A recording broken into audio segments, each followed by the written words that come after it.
Hello and welcome to the Horror of It All movie podcast. I'm Eric. I'm solo again.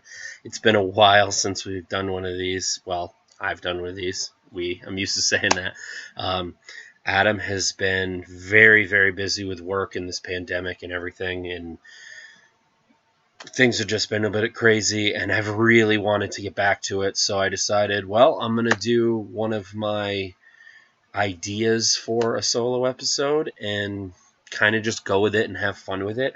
Um, this one is going to be, I'm going to be talking about the video nasties. Now, video nasties are a bit deeper for a horror fan, kind of. If I had to guess, they are a list of movies that were made by the UK in the 80s that were considered obscene, and it referred to a number of films distributed on VHS that were criticized for their violent content by the press, the social commentators, and various religious organizations. The term was popularized by the National Viewers and Listeners Association in the UK in the early 80s. Now, on one hand, I find it absurd, ironically, because that foreshadowing, that some countries do get to that point, and I think there's still countries that do ban movies. It sounds so, just ridiculous to me, but they are. Some people's mindset are different than, say, a horror fan's mindset, or just a film fan that understands that it's art. I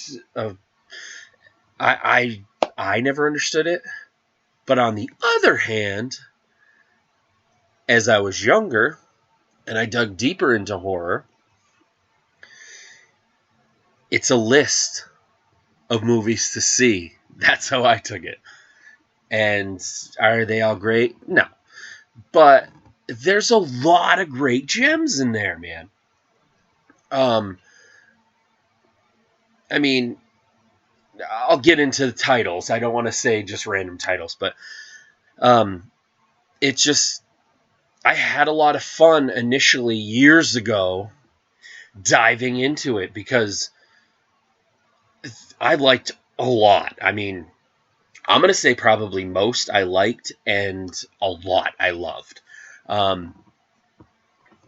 Excuse me. That some of them I may not have discovered any other way. And I'll also get into that with some of my list where some of these titles, even still to this day, are kind of hard to get. But having companies like Arrow and Scream Factory and Vinegar Syndrome and Severin, and even deeper like Code Red and Scorpion releasing, some of these titles over time have been finally seeing the light of day on like Blu-ray or whatever. And I know some people that are nostalgic, or that's just how they like it, like VHS collectors. And I get it. I do get it. And teach their own, really, man. I grew up with VHS, and I get it, and I still have a lot of VHS tapes.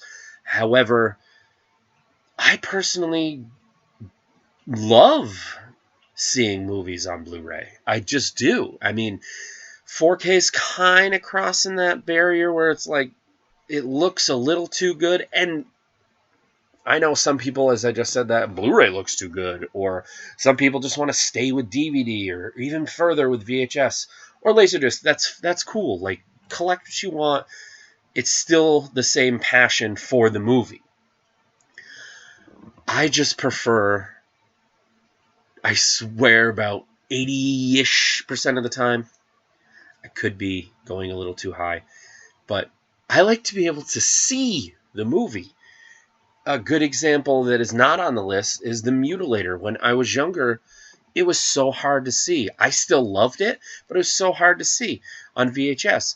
Or even worse, Prom Night. When I was younger, I wasn't really big into Prom Night. I thought it was good, but it was another title that was like, I can't fucking see anything. Like, not anything, but you know what I mean. I would assume. But anyway, I'm getting off a little bit.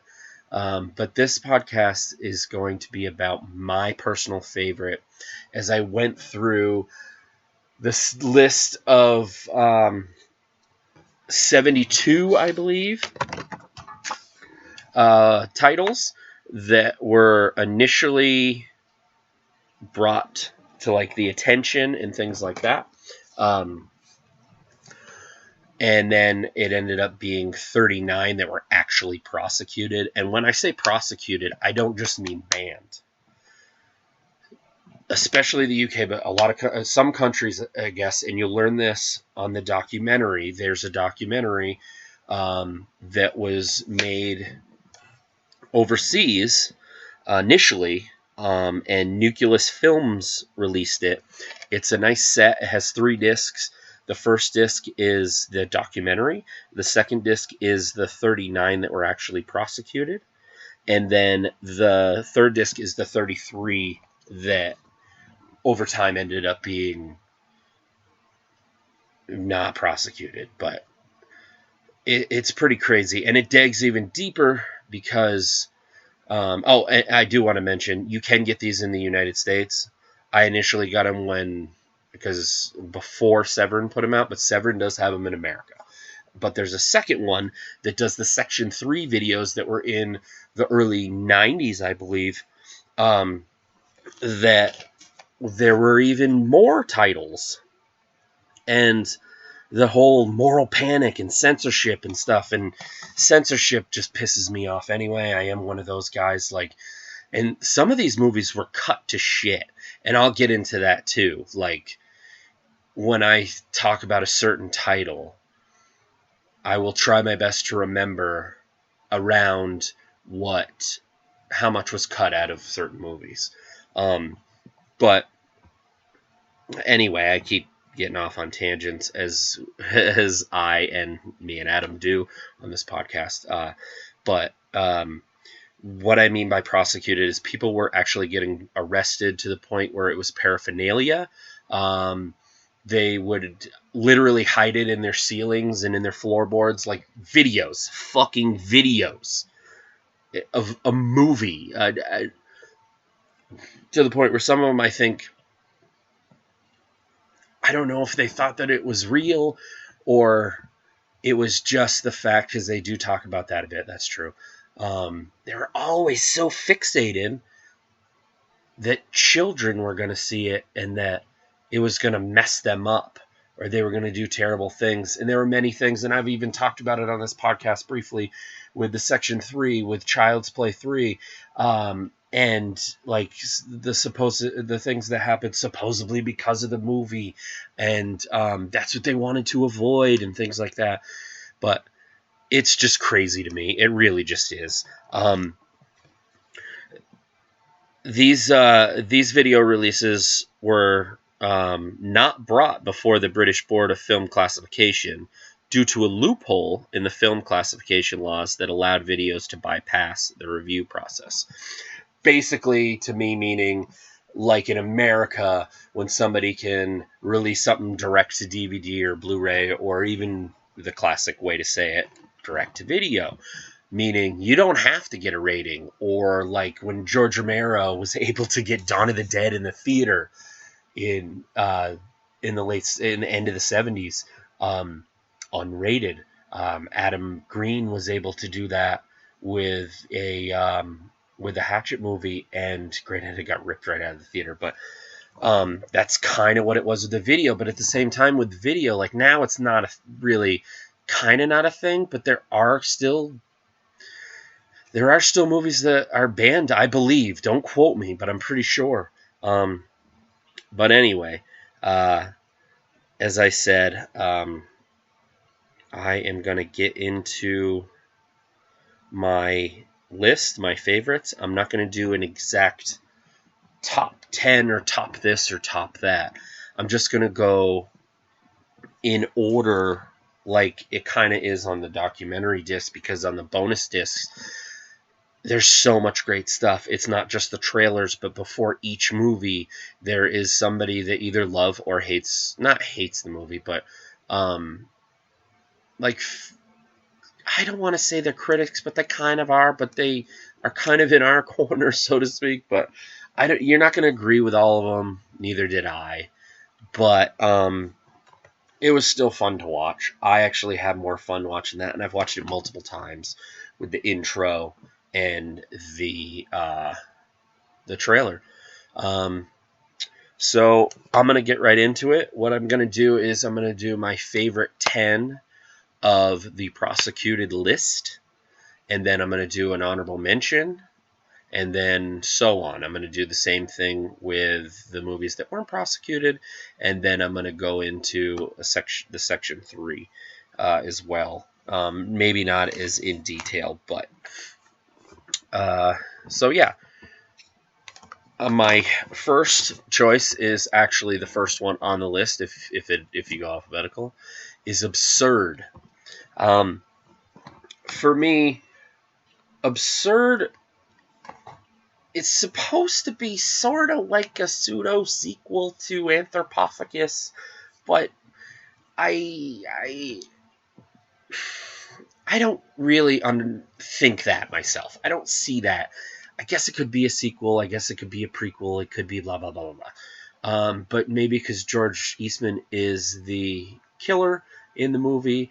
Some people call it, as there was always an Italian, as I've talked about also on the podcast, with the rip-offs and things like that. Like, it's supposed to almost like a Halloween rip-off and this and that.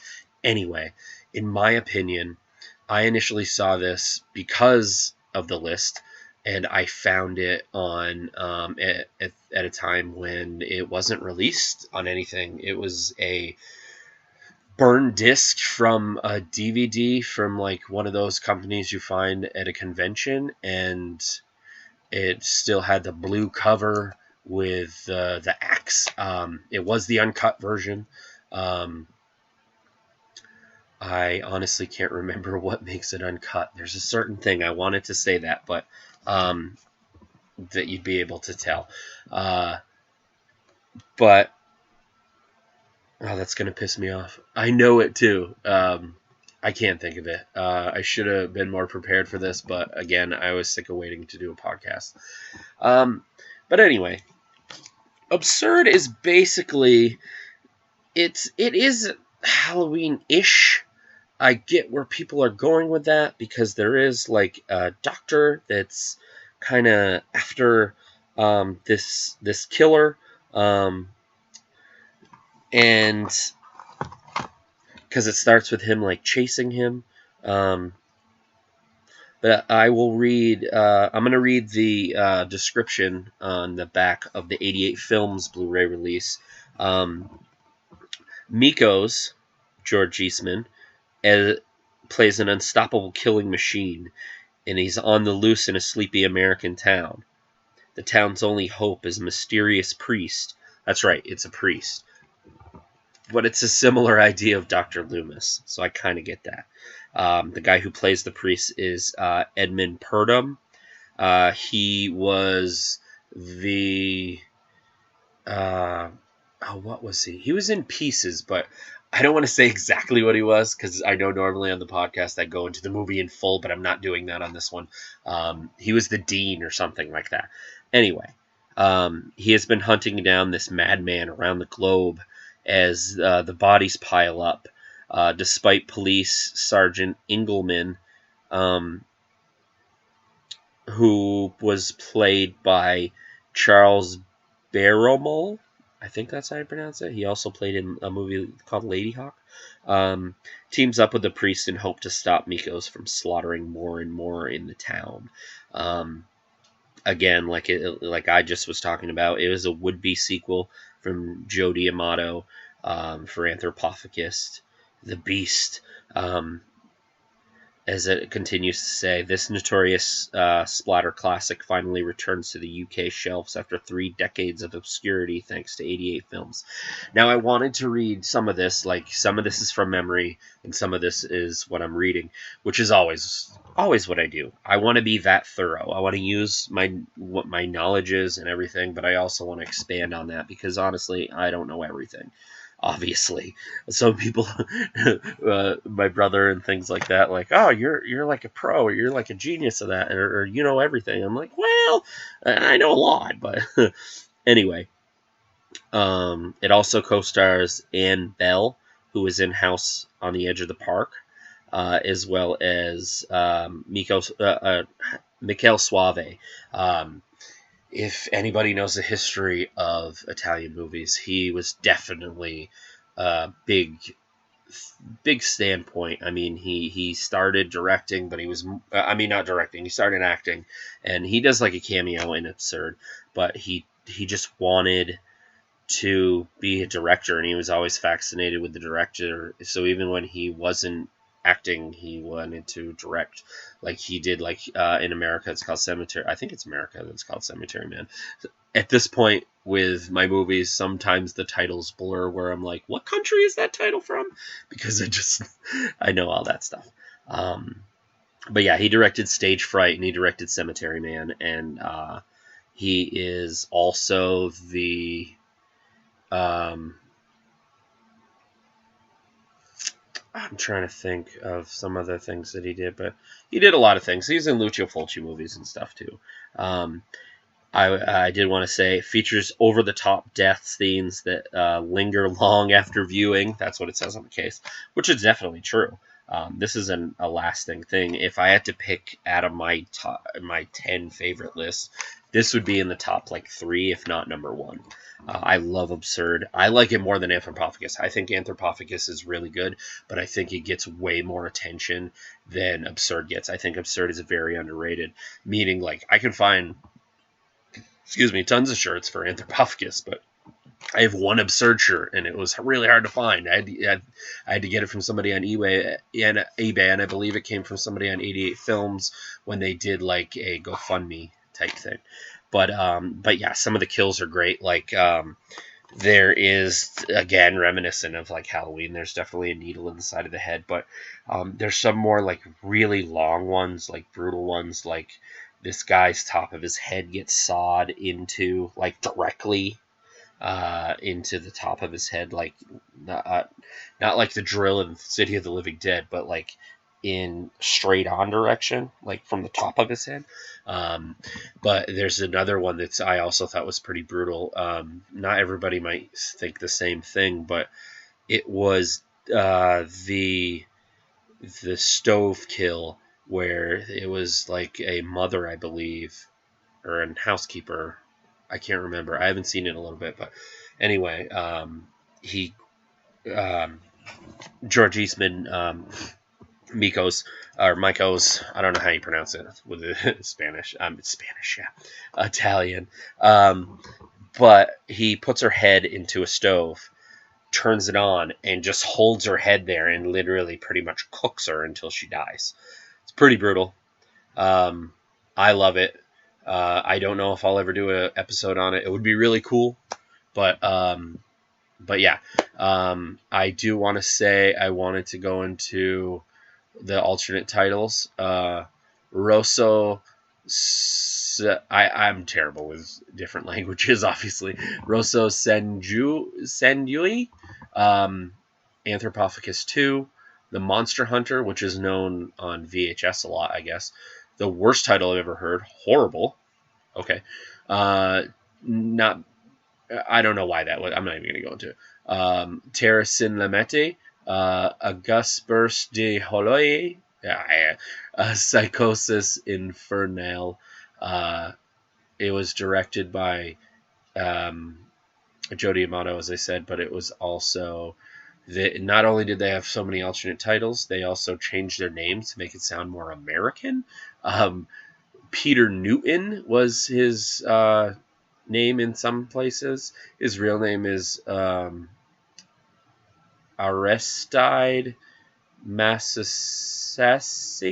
I'm terrible with that stuff. Anyway, I definitely recommend it. The movie was released in 1981. I didn't want to spend that much on one title, but I love that movie. So anyway, I did want to mention that the movie. I don't have exact like how much was cut exactly from that one, but yeah. Anyway, my next title. I found it. Okay, was released theatrically with 2 minutes and 32 seconds cut. Insane. And I will say my favorite version so far is probably the Severin one, but the 88 Films one is really good.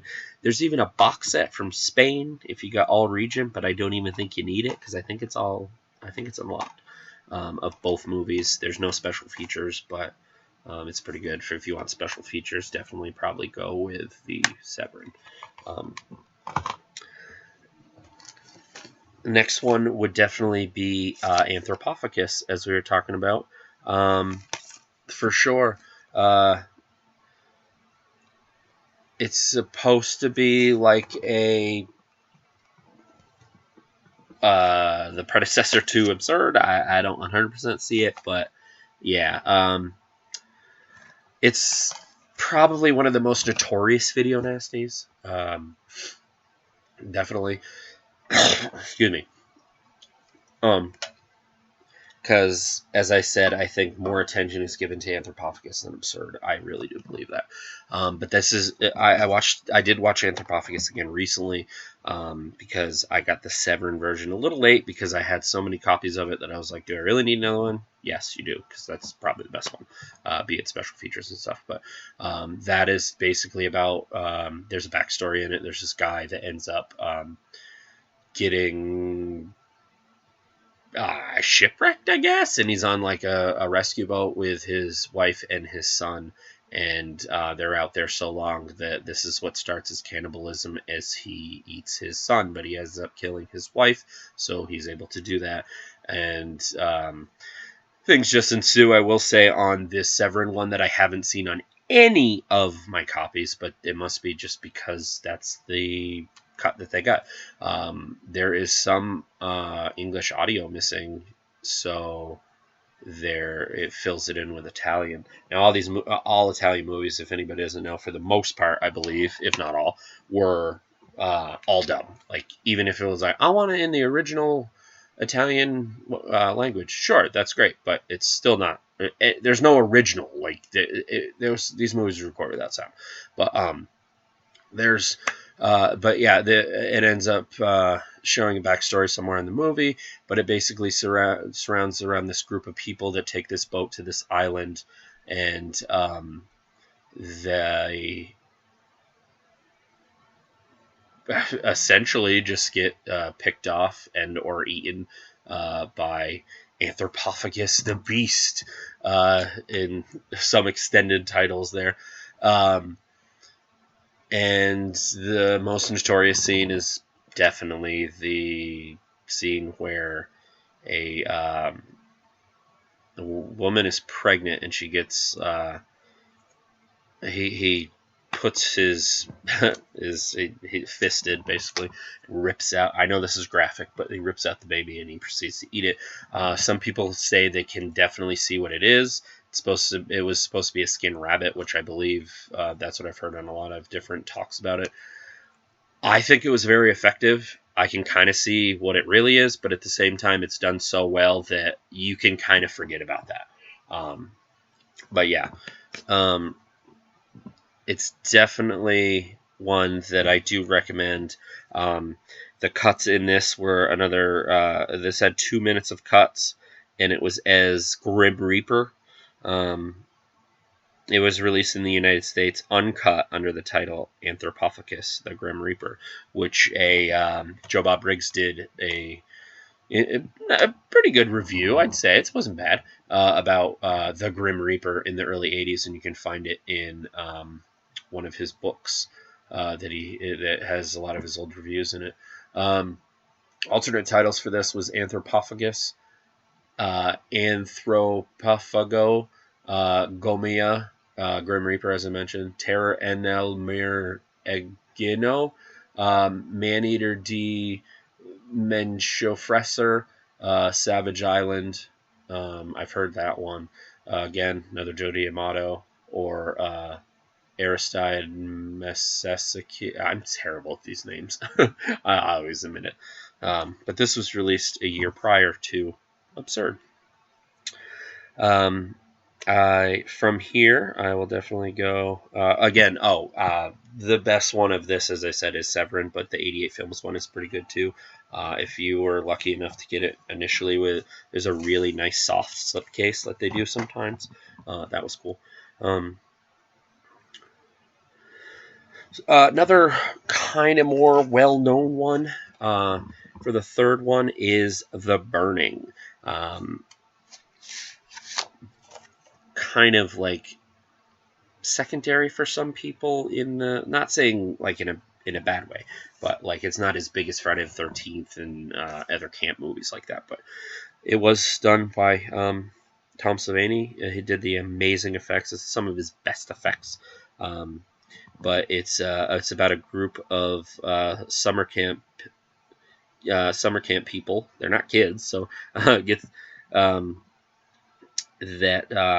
they go to this camp, and there's this old story about this guy that was there. His name was Cropsey, and I believe he was a counselor, and they played like a prank on him and ended up going terribly wrong, and he caught on fire, and he was presumed dead until years later, where he goes back to the camp and he starts picking him off in very gruesome ways. It's a lot of fun. I think it's still available. I don't know if it's out of print yet, but there is a very nice Screen Factory in America of it. It had a really cool slipcase. If you can find the slipcase, even better. I know I pre-ordered it because I was pretty excited, because it was definitely one that I remember from a kid in VHS days. But The Burning, very good. I will say this is definitely, as I said, some of the greatest effects that I've ever seen. The most notorious one is probably the one with the boat, where it chops off somebody's fingers and somebody gets stabbed in the neck. But it's just classic Tom Savini effects. Absolutely. Now, again, I wasn't going to go too big into it. Not a lot was cut from it. I believe it was released in 1992 with 19 seconds uncut, and it was uncut in 2001, but it was definitely prosecuted.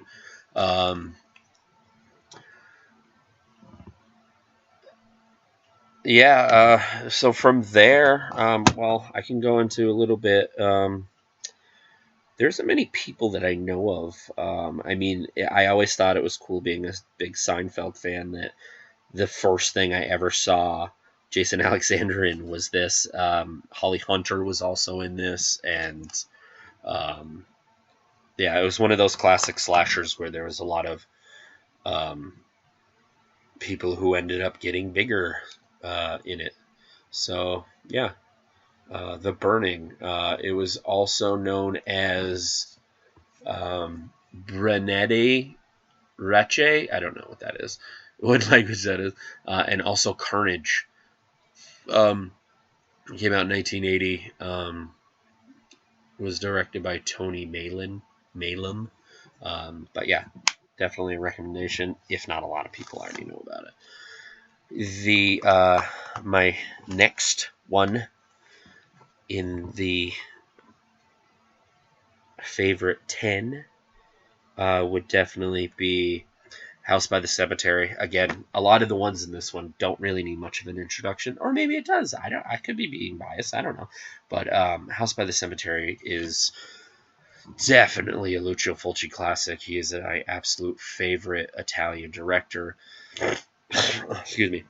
But House by the Cemetery is great. if you haven't seen it or really haven't seen many Italian movies, I highly recommend that one. Maybe not as a first Italian movie, but hey, why not? Um, but yeah, House by the Cemetery is basically about this family that moves into this house that has actually been on other movies too. Uh,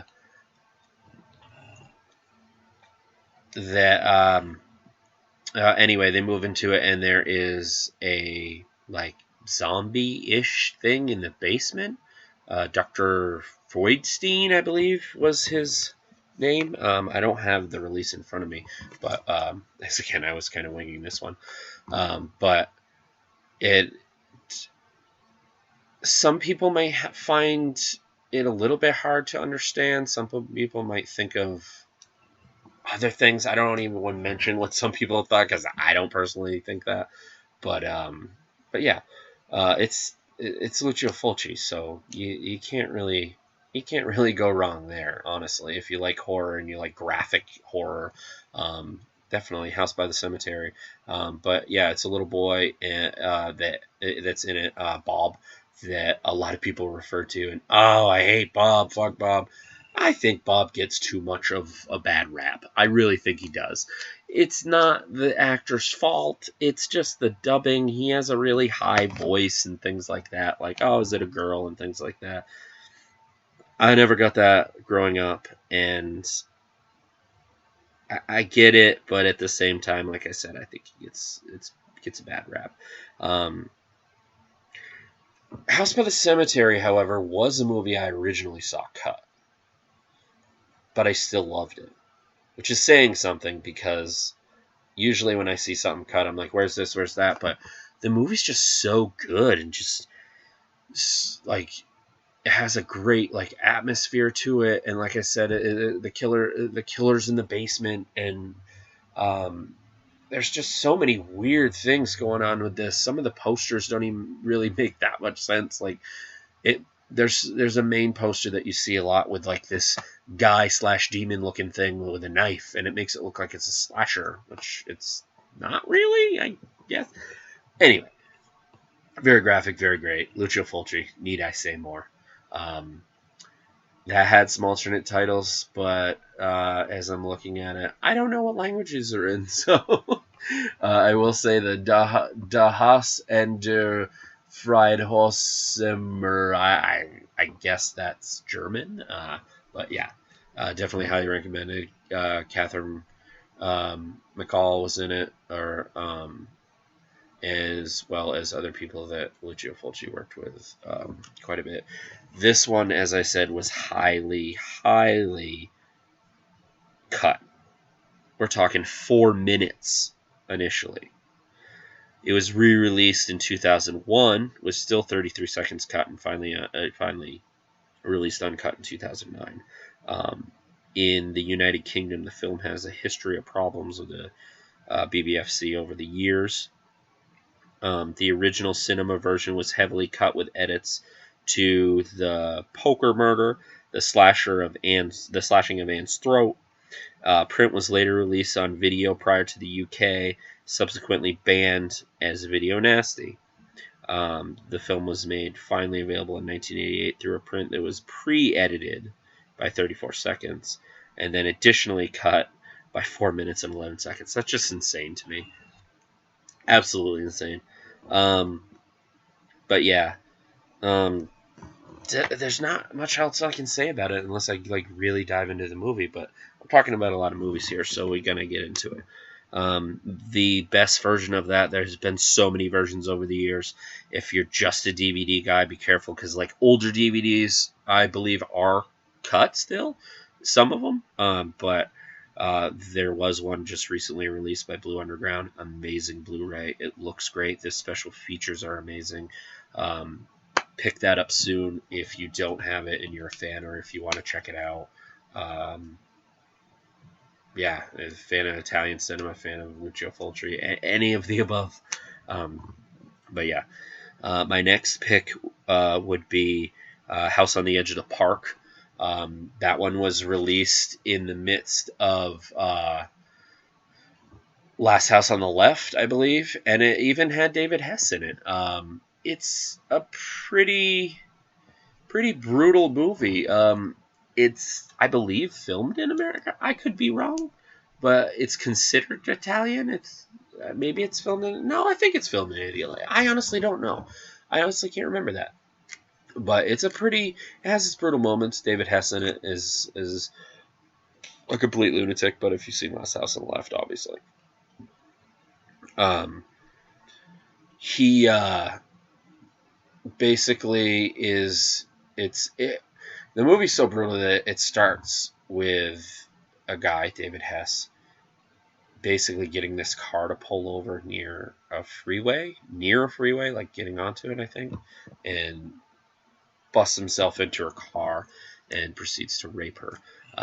There is a lot of. This is a very sleazy movie. Ruggiero Diodato directed it, who from Cannibal Holocaust fame. But Giovanni Lombardo, I think that's how you say his name. Anyway, he was the one in City of the Living Dead that got the drill through his head, but he's like David Hess's character's like best like friend or whatever, and they end up meeting up with this couple that's going to this party, and they end up tagging along with them, and basically ensues, and they like keep him in their house and don't let him leave, and like torture him this way and that, because it's a hard watch, but it gets easier the more times you watch it if you don't have a problem with those things. Like the more sleazy, rapey type movies. I don't want to say cool, but I used to have more problem with that. But some people take that as a bad thing. Not horror fans, but some people, like my mother or something, when I say like something like desensitized, because oh my god, you can get desensitized. It doesn't mean in reality I don't know something's wrong. It just means what I'm watching on a movie I know isn't real, and I can handle it more. But some of these movies, it was kind of hard. I'll admit it.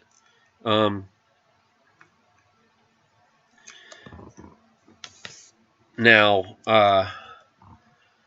there's not much else I can say about this movie. Like I said, I did like it. But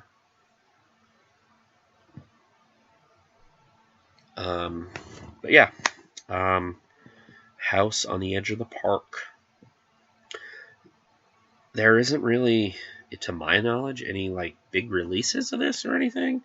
There is a really good older DVD by Shriek Show. There's a pretty good one for special features from Shameless. It's a DVD from the UK. Unfortunately, it's cut. But there's, for uncut, there's the Shriek Show DVD, if you can track that down, and there's also a double feature Blu-ray that also comes with what was it? Last House on Massacre Street, kind of play up that, because it's actually, I think, known as like The Bride or something. So they tried to do that Last House thing. Anyway, next is a bit of a notorious, crazy, sick movie that I just love. As it is in the trailer, nightmares in a damaged brain. It's a pretty fucking crazy movie, man. The tagline is even, it has nothing to do with the movie, but if you were terrified by Dawn of the Dead and Friday the 13th, you must see Nightmare, which it's called Nightmare, but it's also called Nightmares in a Damaged Brain. I don't know what the fuck they think it had to do with Dawn of the Dead or Friday the 13th, but yeah. Anyway, I did want to say, House on the Edge of the Park is one of the highestly backtracking a little bit. Sorry, was one of the most cut movie. I believe it's almost 12 minutes that was cut out of the fucking movie. insane. But yeah. Anyway, I kind of didn't go exactly in alphabetical order, but anyway, I want to talk about Nightmares on Damaged Brain.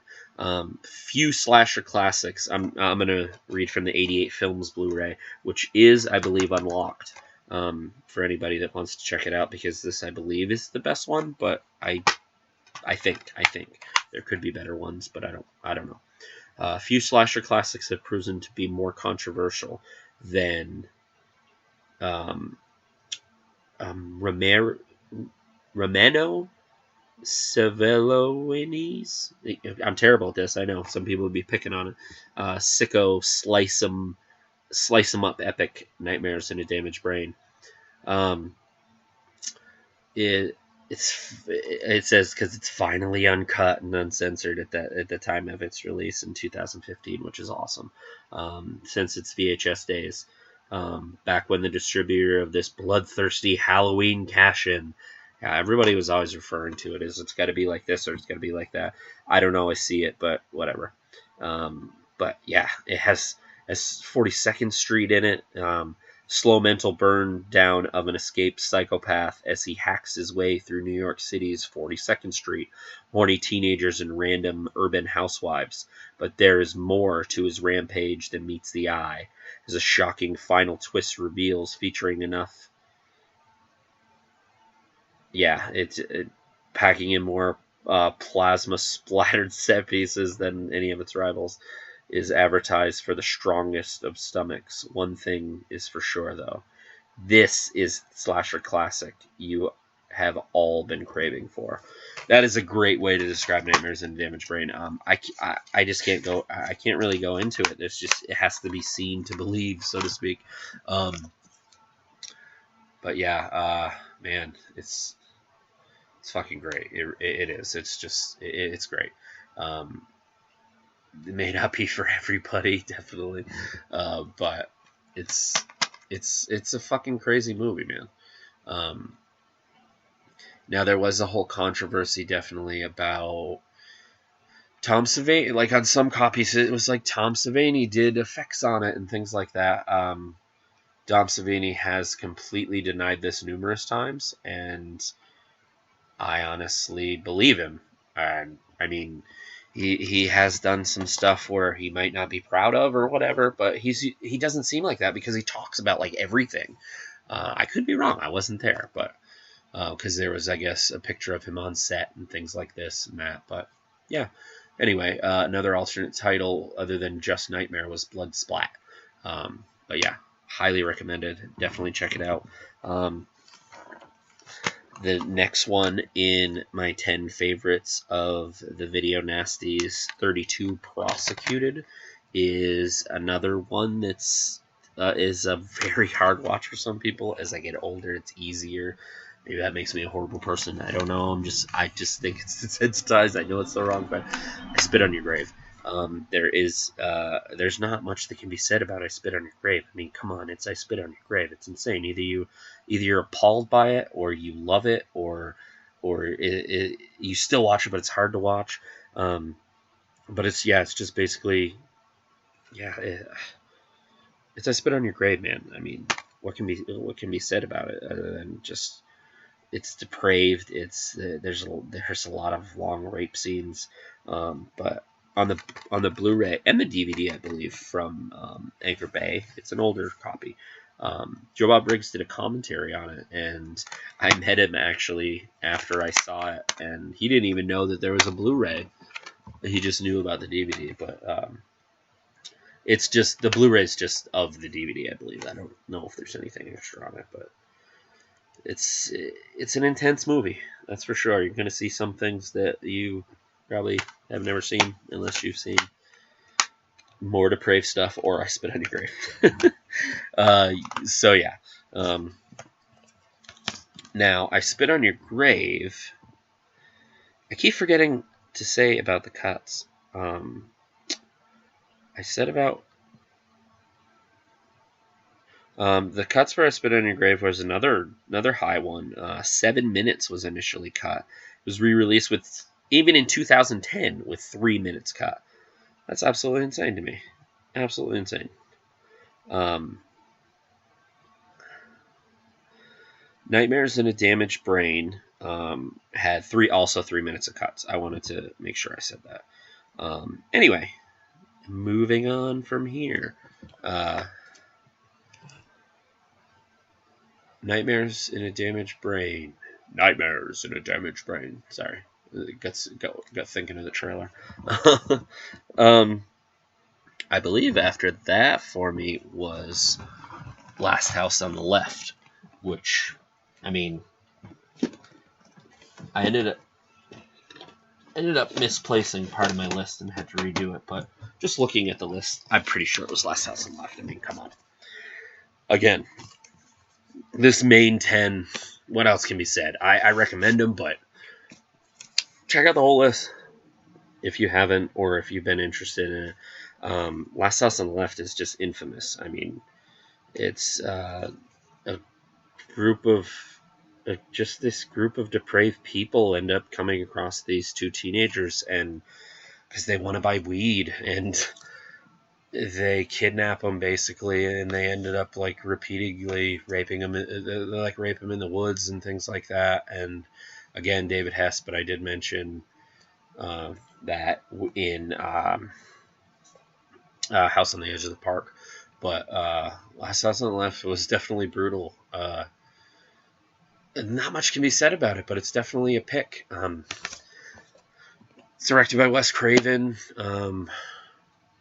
The absolute best way to get it, if you can still get it, is the limited edition deluxe version from Arrow. They did one of their awesome, like, hard slipcover with the book and 3 discs and tons, like all the old special features as well as new special features.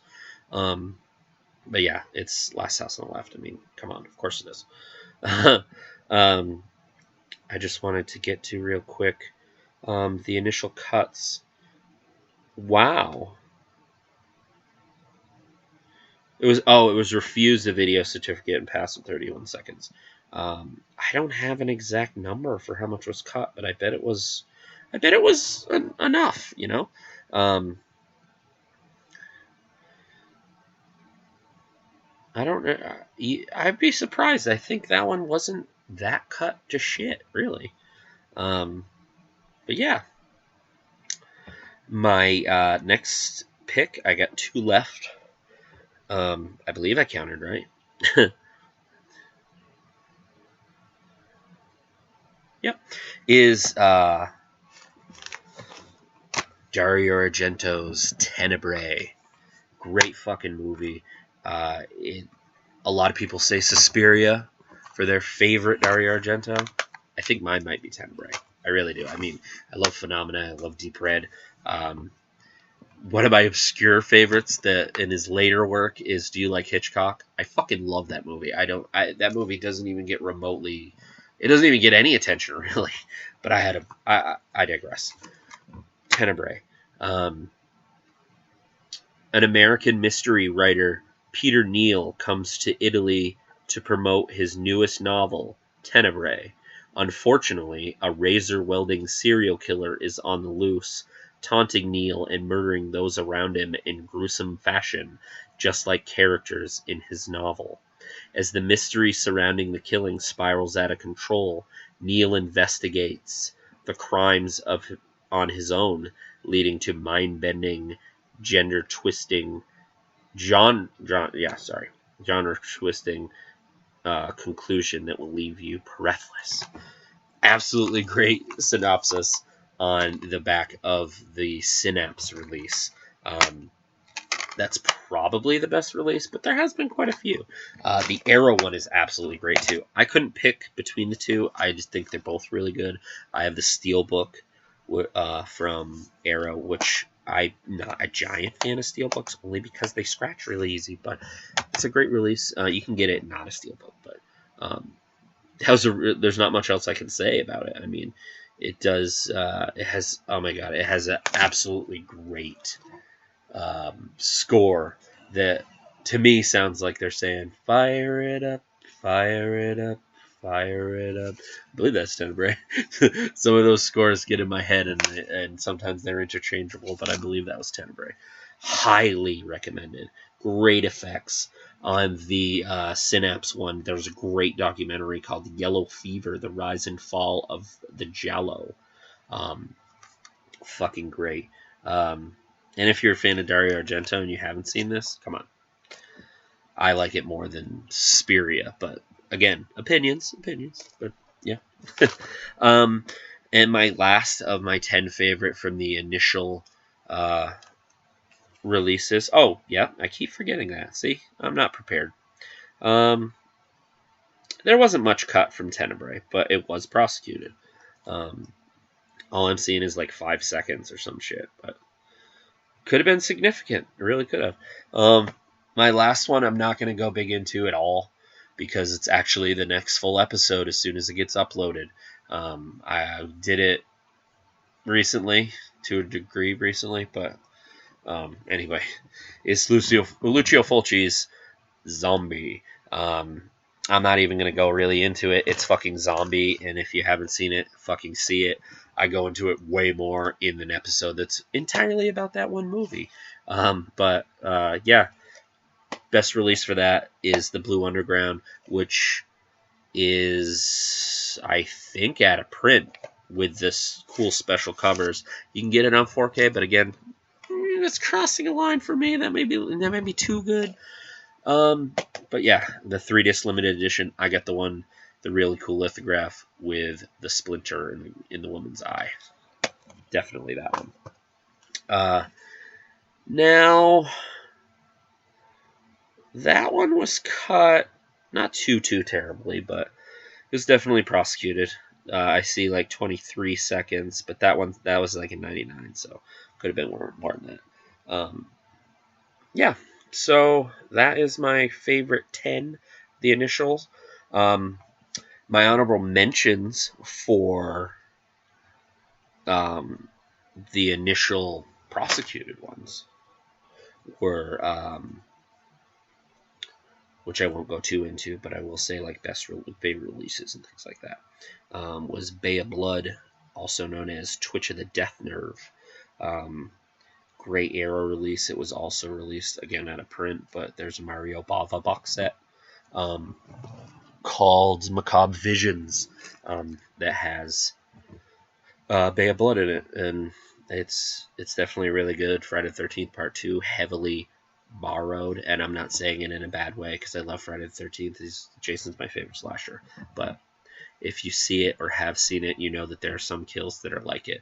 So it goes both ways, people. People are like, oh, Italian movies ripping off this and that. They're borrowing. They got the idea, but did the same thing. They really did with Friday the 13th Part 2. My next of that is Cannibal Apocalypse. That was just released by Kino on Blu-ray in America. Not a bad release. It pretty much it has a new commentary, but the rest is just rehashed stuff. But if you don't have it at all, that's the kind to get. That was definitely Italian. John Saxton stars in it.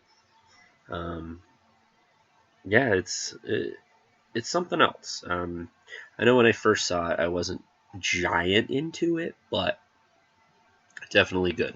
Definitely a good one. I'm trying to think. I already mentioned his name once. I'm trying to think what else. The director, Antonio Margheriti. I think that's what it says. That sounds right. Also did The Long Hair of Death, Castle of Blood, Take a Hard Ride, and Killer Fish. I love Killer Fish. But yeah, it's definitely a good one. His name is not on here, and it's escaping me because I think it's on here, but it's not his name. It's one of those like alternate names, like Italian things. But anyway, it's the same guy in House on the Edge of the Park and City of the Living Dead. I'm blanking on his name. So yeah, that was the first part of my video nasties. That was the initial 39, so that was cool.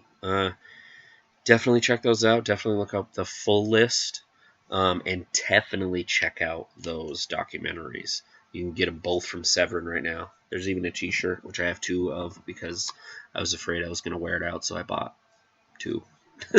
But yeah, definitely some good hidden stuff. There's a lot of stuff that a lot of people know about too, but for sure.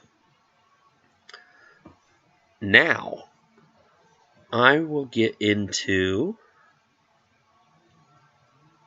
the others soon, but I think I will upload them all together. But this was fun. Definitely good to do another one. Finally. So yeah, this has been the Horror of It All movie podcast. I'm Eric. Until next time.